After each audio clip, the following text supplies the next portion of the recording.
La fibrilación auricular es considerada casi una pandemia por su elevada prevalencia en la población general, especialmente a partir de los 65 años y en presencia de enfermedad cardiovascular. Hoy en día nos centramos en el control del ritmo, la frecuencia cardíaca y la prevención del ictus cardioembólico mediante una correcta anticoagulación en base a las características de cada paciente. ¿Pero es esto suficiente en el manejo adecuado de la fibrilación auricular?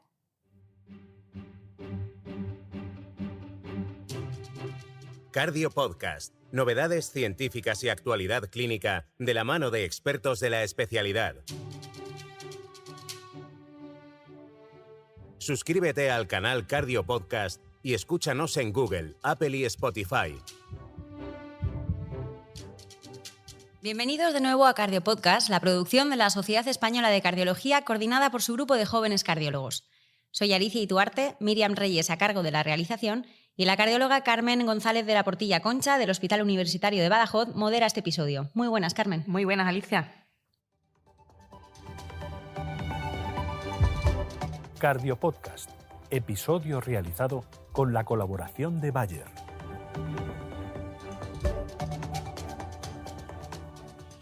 Hemos empezado el episodio lanzando una pregunta a los oyentes. ¿Es suficiente una correcta anticoagulación en función del paciente para manejar la fibrilación auricular? Vamos a saludar a los 3 invitados en esta mesa de Cardio Podcast para que compartan su opinión en base a su experiencia profesional. Manuel Almendro Delia, cardiólogo en el Hospital Universitario Virgen Macarena de Sevilla. Bienvenido, Manuel. Hola, ¿qué tal? Encantado. Lorenzo Fácila Rubio, cardiólogo en el Hospital General Universitario de Valencia. Hola, Lorenzo. Hola, ¿qué tal? Y Carmen Suárez Fernández, especialista en medicina interna en el Hospital Universitario de la Princesa de Madrid. Hola, saludos a todos.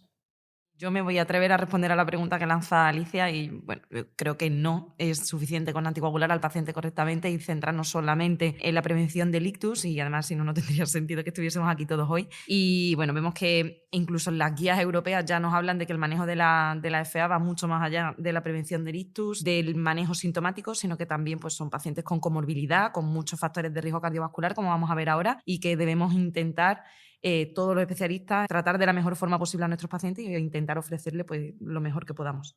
Entonces, para iniciar, Carmen, dejarte a ti como especialista en medicina interna, agradecerte que estés aquí con nosotros hoy. Seguro que nos vas a dar una visión muchísimo más amplia de la FA de la que podamos tener nosotros los cardiólogos, que muchas veces pues, nos quedamos, es verdad, muy atrás. ¿Por qué crees que, o dinos por qué es tan importante esto y por qué los cardiólogos nos tenemos que concienciar de que la FA va mucho más allá de la prevención del ictus o del control del ritmo, que es de lo que nosotros nos centramos muchas veces, ¿no?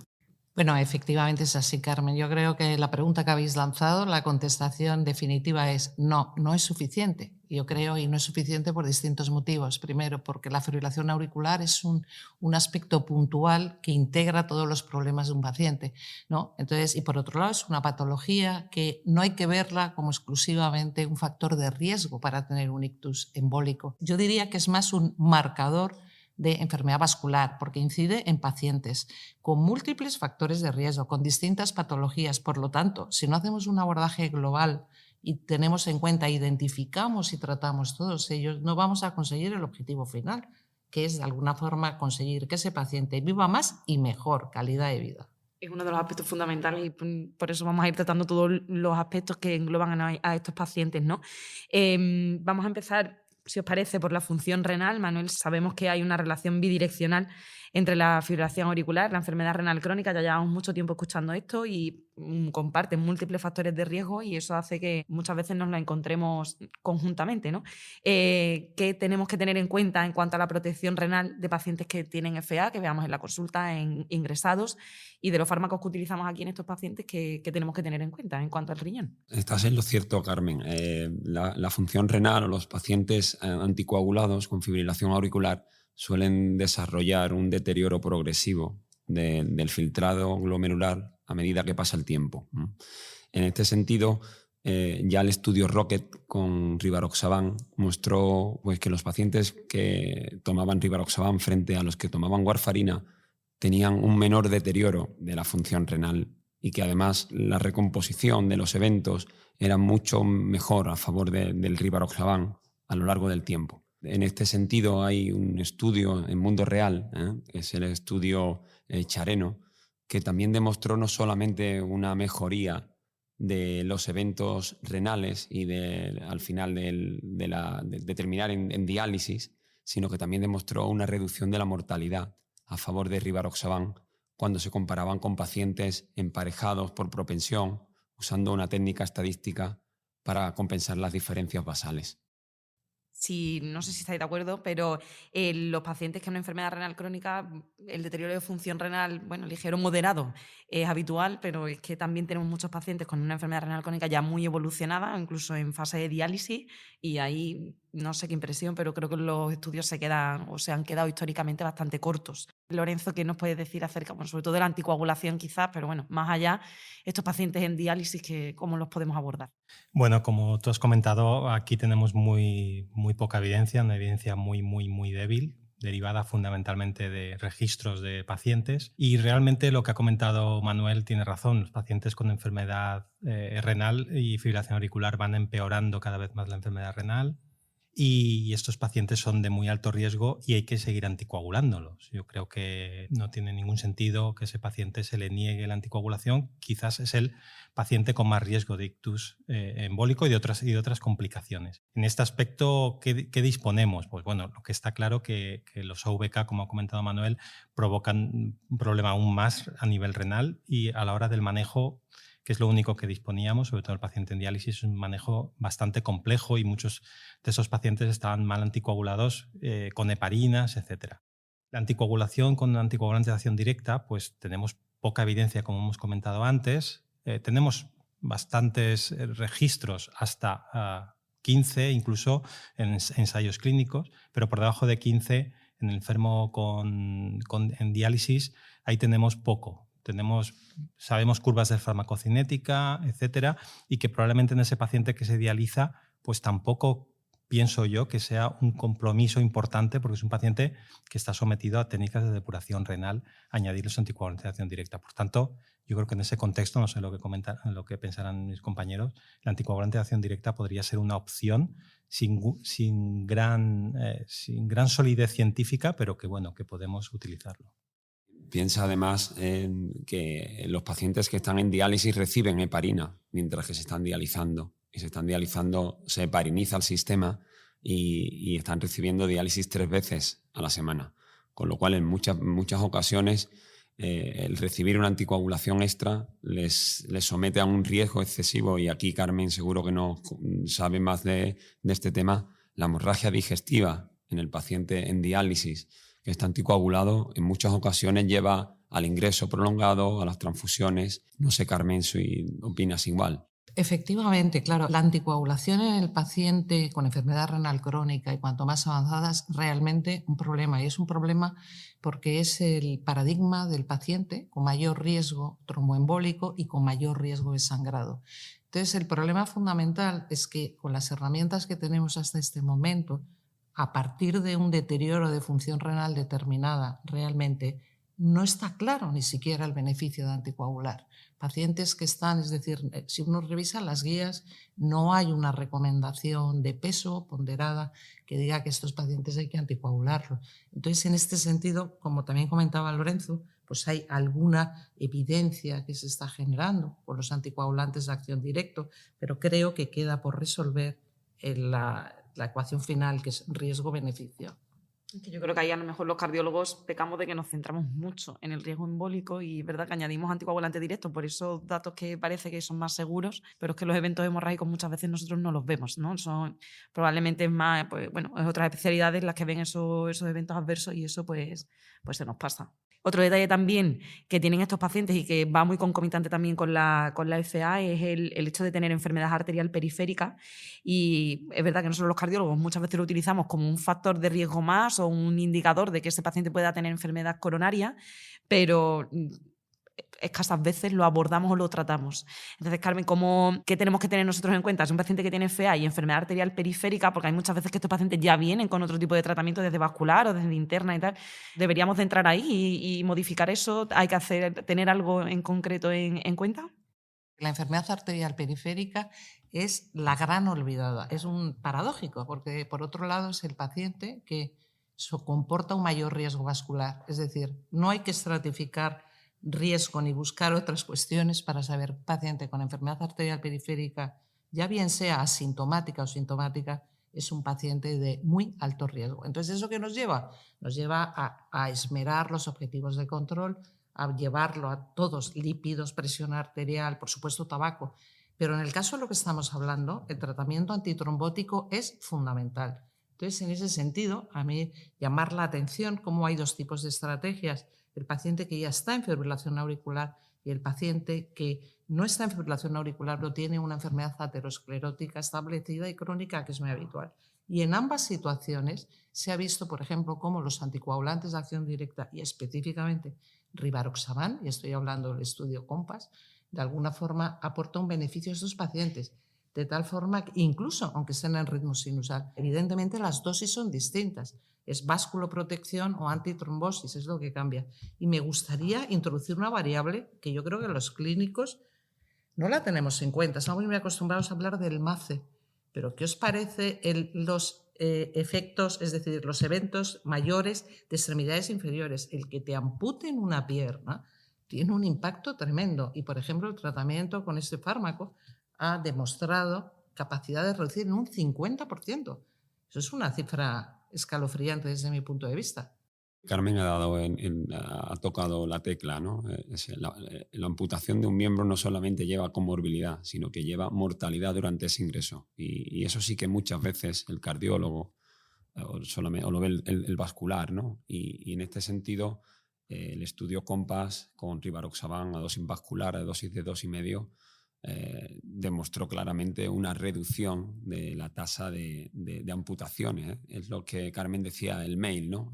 El MACE era los eventos cardiovasculares adversos mayores y el MACE es los eventos cardiovasculares asociados a extremidad, ¿eh? Y en este caso creo que es un punto muy a favor que no tienen otros anticoagulantes directos, ¿no? Y nosotros, así, de manera empírica, tenemos mucha experiencia cuando te llaman de las salas de cirugía vascular por algún paciente que ha ingresado para una amputación o para poner un stent, que suele ser un edema agudo de pulmón, le haces una eco, tiene una disfunción ventricular severísima, una cardiopatía isquémica no diagnosticada. Fijaros que tenemos bastante experiencia en ese aspecto de ese paciente que lo lleva vascular solo, pero que... Ahí sí que vemos las complicaciones. Igual que te digo que las hemorragias probablemente la ven más interna, pero el paciente que debuta con un edema de pulmón después de una amputación, evidentemente ese sí que lo sueles ver en las guardias, como dice Lorenzo. Sí, porque ese tipo de paciente, vamos a ver, el tener enfermedad arterial periférica de alguna forma es un predictor de afectación de otros territorios. Eso lo sabemos desde hace muchísimo. Es decir, lo raro es que un paciente con enfermedad arterial periférica no tenga coronarias tocadas, ¿no? O no haya tenido vascular cerebral. Por lo tanto, es que es un marcador. Por eso insistía yo que este tipo de pacientes de los que se va incluso de las guías, no tienes que aplicarles scores, es un paciente de altísimo riesgo y que en este caso, dentro de las medidas a tomar, pues los anticoagulantes de acción directa y específicamente la evidencia viene, que hasta donde yo sé es el único directo que ha demostrado evidencia en este escenario, es con rivaroxaban.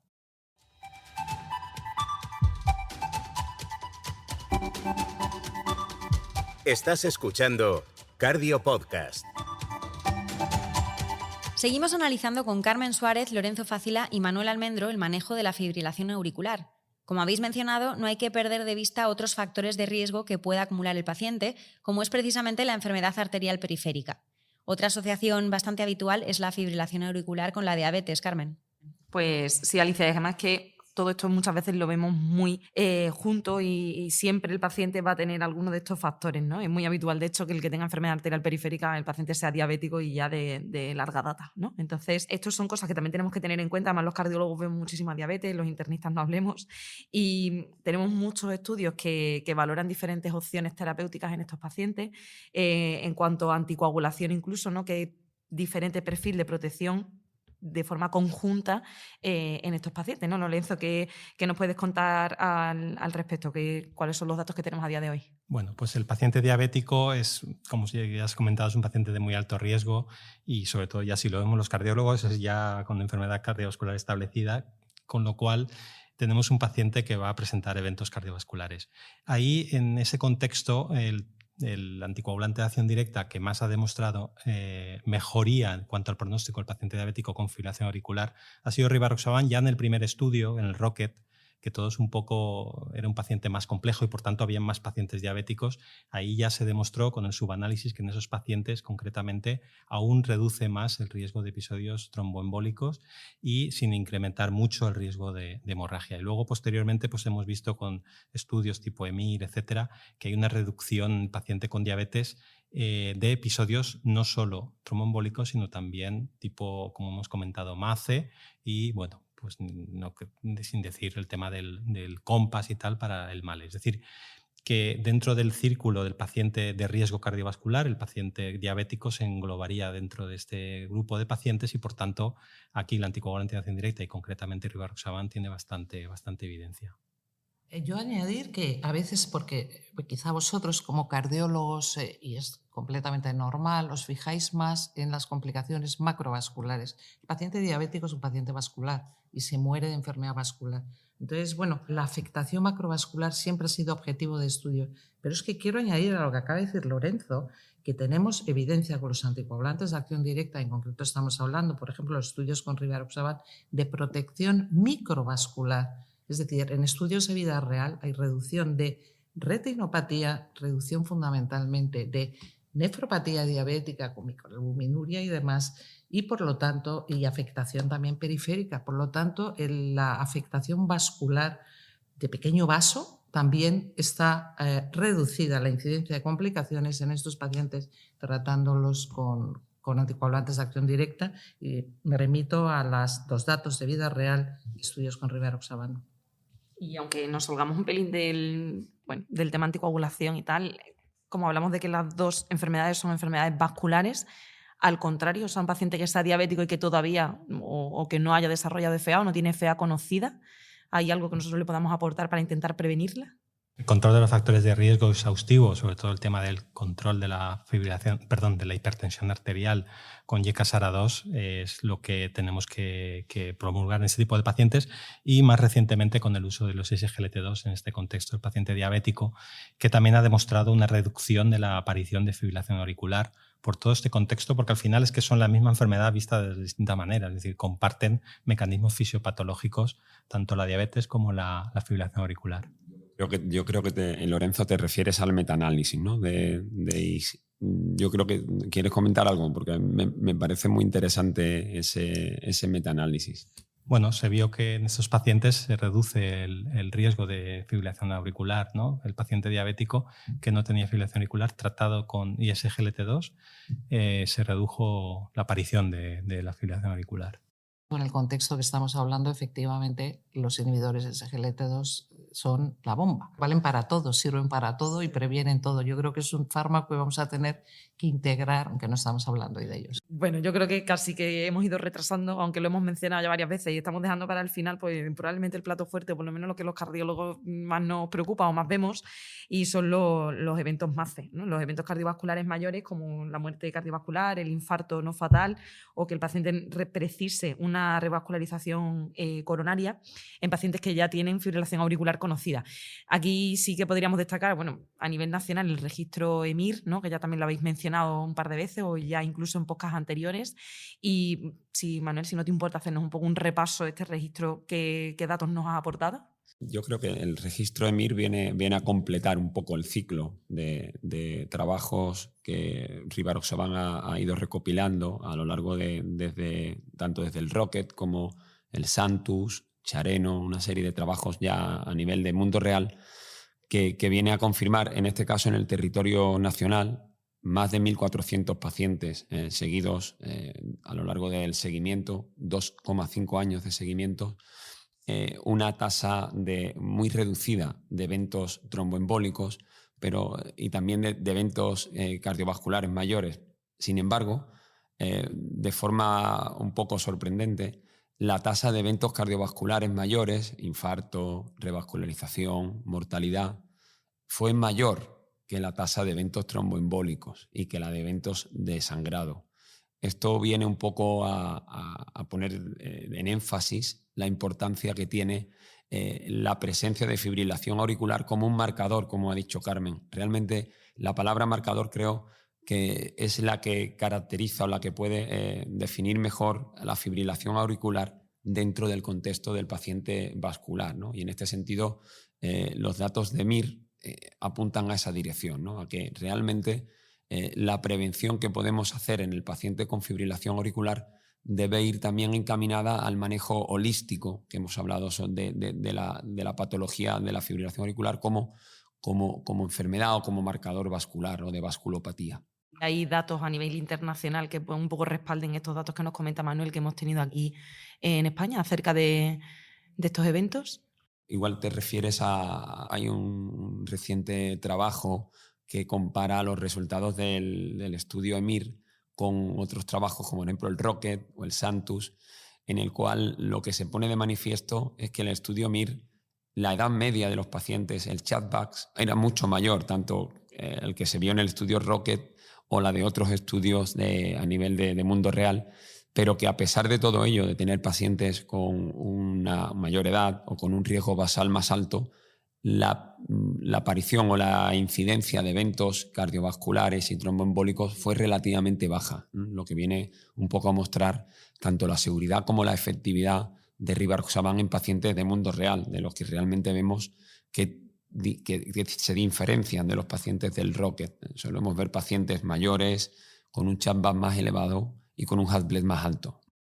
Las características de la población mediterránea sí que son diferentes un poco al norte de Europa, ¿no? Y muchas veces que es verdad que son estos registros de vida real aquí nacionales los que nos van a dar los datos de cómo lo hacemos, de qué necesitamos cambiar, como hemos estado comentando, y bueno, lo que estamos haciendo bien y lo que estamos haciendo mal, ¿no? Qué es lo que se nos escapa. Lorenzo, también me gustaría comentar contigo porque formas parte bueno, pues de un equipo que está desarrollando un trabajo al respecto, bueno, un poco de todo lo que estamos hablando aquí sobre el manejo holístico de la FA y bueno, si nos puedes comentar si ha habido algo que nos hemos dejado atrás y que tenemos que saber. Tengo el gusto de que, bueno, junto con Carmen, Manuel y otros compañeros cardiólogos hemos participado en la creación de un documento que ahora mismo ya está pendiente de publicación y un poco al final lo que hace es refrendar lo que hemos comentado aquí, ¿no? Que la fibrilación auricular debe de tratarse con un enfoque vascular holístico, mucho más allá de la anticoagulación, porque la fibrilación auricular debe considerarse una enfermedad vascular sistémica.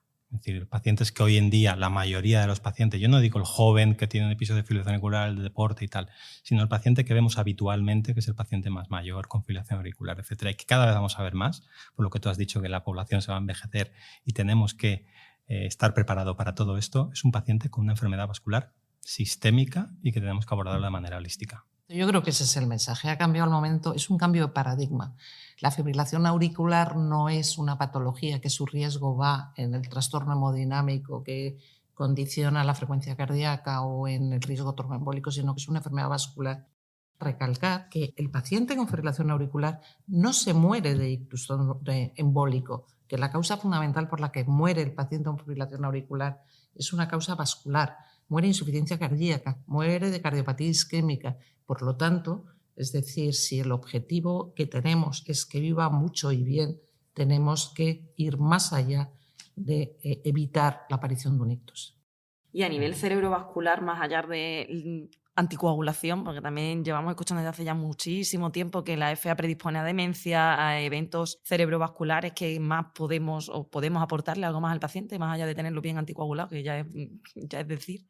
Bueno, en principio no te voy a decir que rivaroxaban se pueda convertir como un antiplaquetario que tenga, pero realmente se ha visto y se conoce que la inhibición del factor 10 puede tener un efecto a nivel de la disminución de la disponibilidad de trombina y, por tanto, el papel que tiene o la ligazón que tiene entre la cascada de la coagulación y la agregación plaquetaria, ¿no? Se sabe que la inhibición específica de determinadas proteínas, de receptores activados por proteasas, pueden ayudar a inhibir la agregación plaquetaria y, por tanto, tendrían ese papel o ese nexo de unión que nos ayudaría a también actuar sobre el trombo de plaquetas y no solamente sobre el trombo de fibrina, ¿no? Y en este sentido creo que podría ser este nexo, ¿no?, de unión que hemos comentado antes hacia el manejo de la protección vascular que podría tener rivaroxaban diferencialmente respecto a otros anticoagulantes de acción directa. Yo añadiría también un poco para la protección del ictus, que muchas veces muchos pacientes tienen ictus, y esto lo saben los neurólogos, y no encuentran una causa. Yo creo que el abordaje epidemiológico global, y hoy por hoy tenemos tecnología para poder hacer un diagnóstico, no solo ese tiempo que está el paciente en la unidad de ictus, sino que a posteriori, porque ese paciente sí que va a cambiar su tratamiento y por tanto su pronóstico si no estamos detectando una fibrilación auricular como causa de origen de ese ictus. Por tanto, intentar mejorar los procedimientos diagnósticos, y hoy tenemos tecnología para ello. Y yo, para completar el escenario cerebrovascular, quiero hacer una llamada de atención a la demencia, el deterioro cognitivo. Eso es otro de los problemas, y es un problema vascular, ¿eh? O sea, que lo tenemos que incluir dentro de las distintas manifestaciones de enfermedad vascular.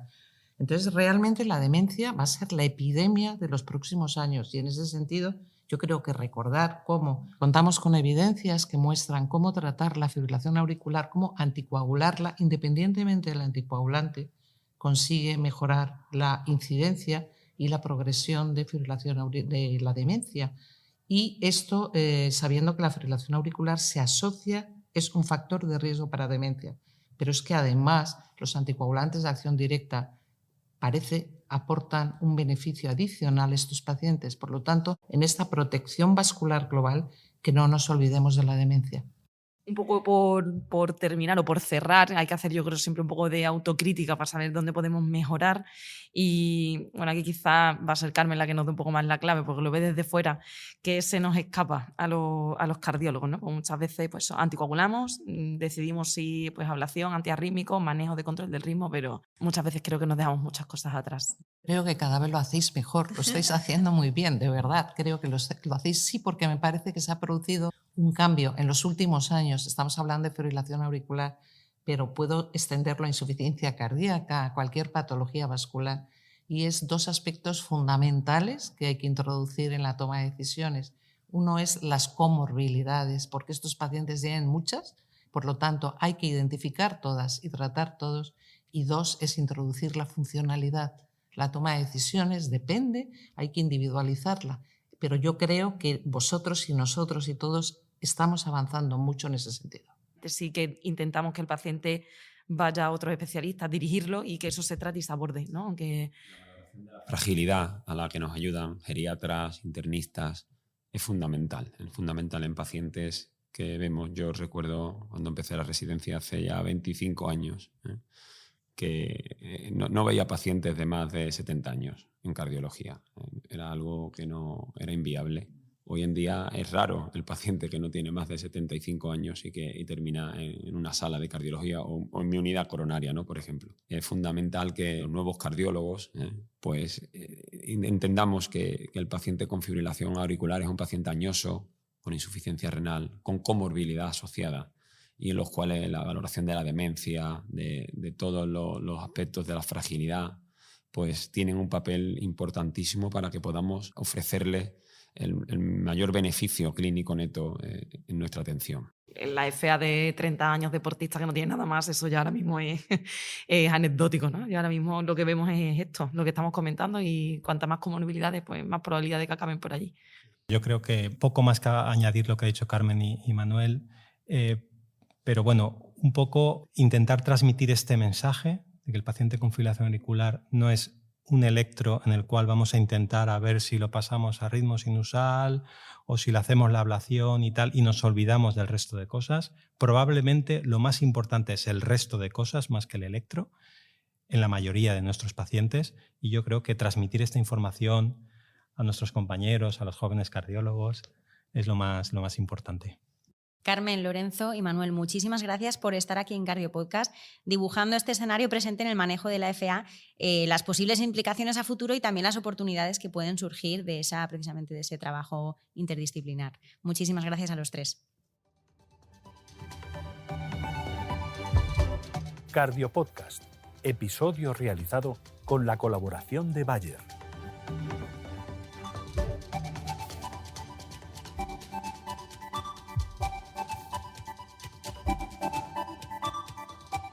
Carmen, se habrán quedado muchos temas en el tintero, pero ha sido un análisis bastante completo. ¿Con qué idea principal te vas? probablemente se nos queden temas en el tintero, pero yo creo que la idea principal es lo que hemos ido recordando al final, ya sobre todo, ¿no? La FA no es un electro, no es una arritmia como veíamos antes que hay que quitar, sino que esto va mucho más allá de eso, y eso creo que es lo que los cardiólogos tenemos que tener en cuenta, al menos intentar revisar todas estas comorbilidades que el paciente pueda tener y en la medida de lo posible, si nosotros los podemos ayudar, y si no, pues siempre apoyarnos en otros especialistas que nos van a dar verdaderamente la clave muchas veces. Gracias, Carmen, una vez más por preparar este programa, y también a quienes nos escucháis en la playlist de Cardio Podcast, que está disponible en Spotify, en iVoox, en plataformas de podcasting y, por supuesto, en secardiología.es. Hasta el próximo episodio. Cardio Podcast, un programa de la SEC coordinado por su grupo de jóvenes cardiólogos.